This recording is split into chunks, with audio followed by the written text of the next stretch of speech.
It was Biscuit Week this week on the Great British Bake Off, so I have decided to go with the trend and make some Florentines and show you how to do those. I've only made Florentines once before, and I can't remember which recipe I've used, so this rough recipe that I'm using is Mary Berry's Florentines, but I've changed them up and I've changed which nuts and stuff I'm using.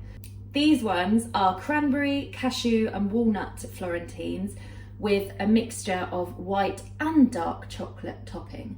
First thing you need to do, preheat your oven to 180-degree fan, and in a pan on the hob you need 50 grams of unsalted butter, 50 grams of demerara sugar, that's the crunchy one, and 50 grams of golden syrup.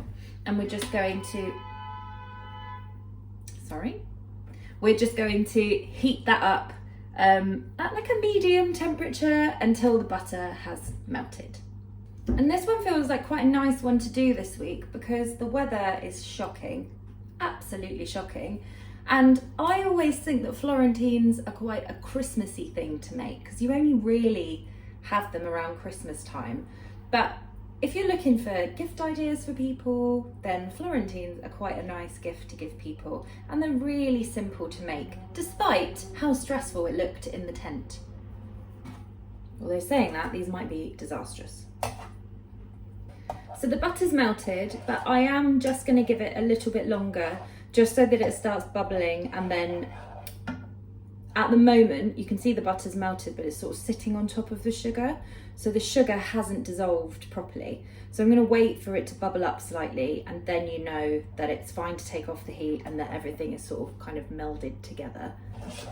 What I've got on the side of here is 50 grams of plain flour. I'm going to sift it in when this is ready. And I've also got 25 grams of cashew nuts, 25 grams of walnut pieces, everything's chopped up.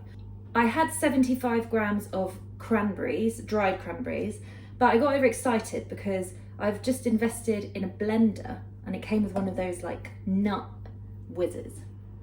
And I put all of the nuts and the cranberry in, but what I didn't think was then you're essentially making that weird like cereal bar type squidge.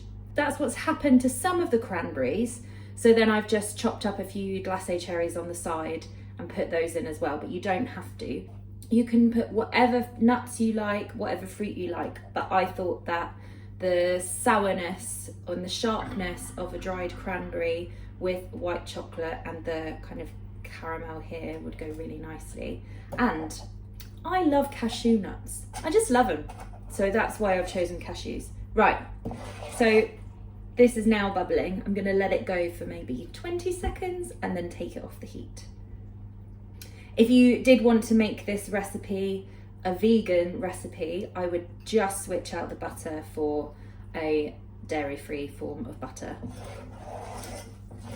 So take that off the heat, and I'm going to sift in the flour. And then with our fruit and nuts, so you can see what's happened to the cranberry here. Don't get overexcited with your nut whizzer, is all I'm going to say. So we'll see how that comes out, and just make sure that that is all mixed in thoroughly. Everything is coated in the caramel biscuit type stuff. It does smell really nice. And because the cranberries went quite soft, it's a nice colour. Very festive. You do need a few baking trays for this. I'm just going to show you on one.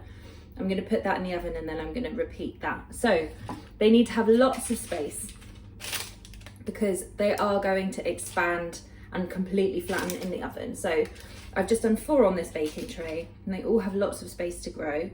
We're going to put them in the preheated oven for 8 to 10 minutes, depending on what your oven is like. I don't know. They won't be hard when they come out of the oven because essentially this is caramel.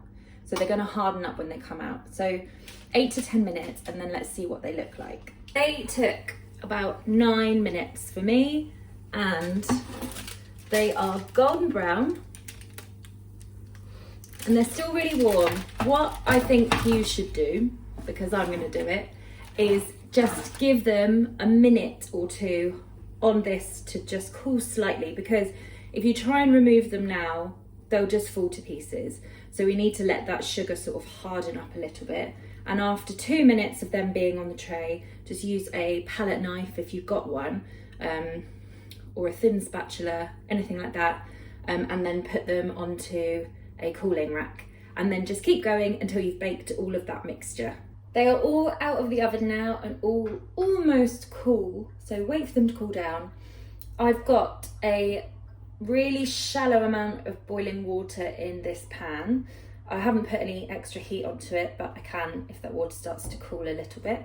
And in here I have put, because I'm going to use a mixture of half white and half dark chocolate, the total quantities of chocolate you need is 200 grams, but I've got 100 grams of each, and I've put about half, just over half of the white chocolate in here. The other half of it I'm going to chop up, and then when this is melted I'll add that in when it's off the heat. And that is a really simple way to temper chocolate so that you end up with a nice shiny finish. The white chocolate has almost melted, so I'm going to take it off the heat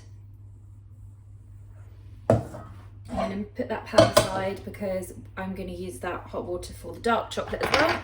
And I've got my chopped up remaining white chocolate, and just pop it straight in, and hopefully this will all melt and there won't be a problem.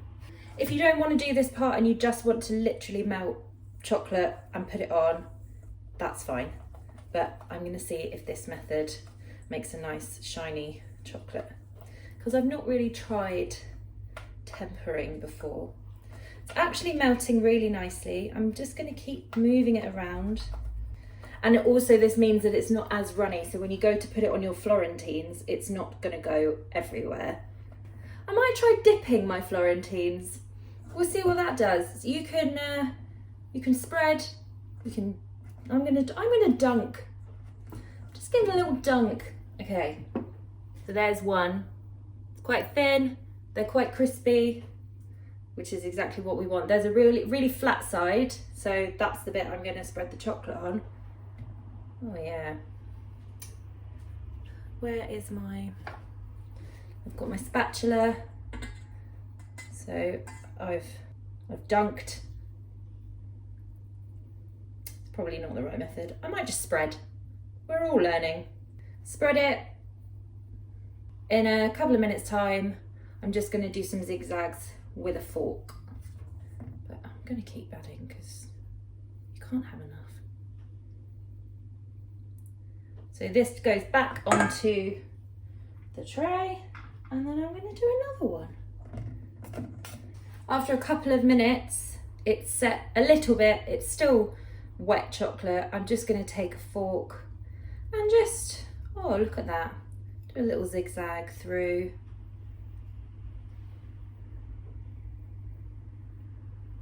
And then leave it to cool. And then I'm going to do exactly the same with my dark chocolate as I have done with my white. And then we'll have a look at the finished Florentines. So the chocolate's on, I've done the little fork movement, and then I did put them in the fridge because I got very impatient and I needed them to be done. But now the chocolate is set, and they aren't as uniform as the ones on Bake Off, because who needs to do that? So these are not all the same. If you wanted to, you could weigh out each individual spoonful before you put them on the baking tray. That's completely up to you. But I didn't really want to do that. I just wanted to make some nice Florentines. So here you can see I've got the white chocolate one, nice and wavy. Actually, this is a very nice one. So here's the white chocolate one. I've got a nice little fork wave on. That's the other side. They're really nice and thin and crispy. And then the dark chocolate one is like that. So, I mean, give these a go, and hopefully you enjoy making them as much as I have.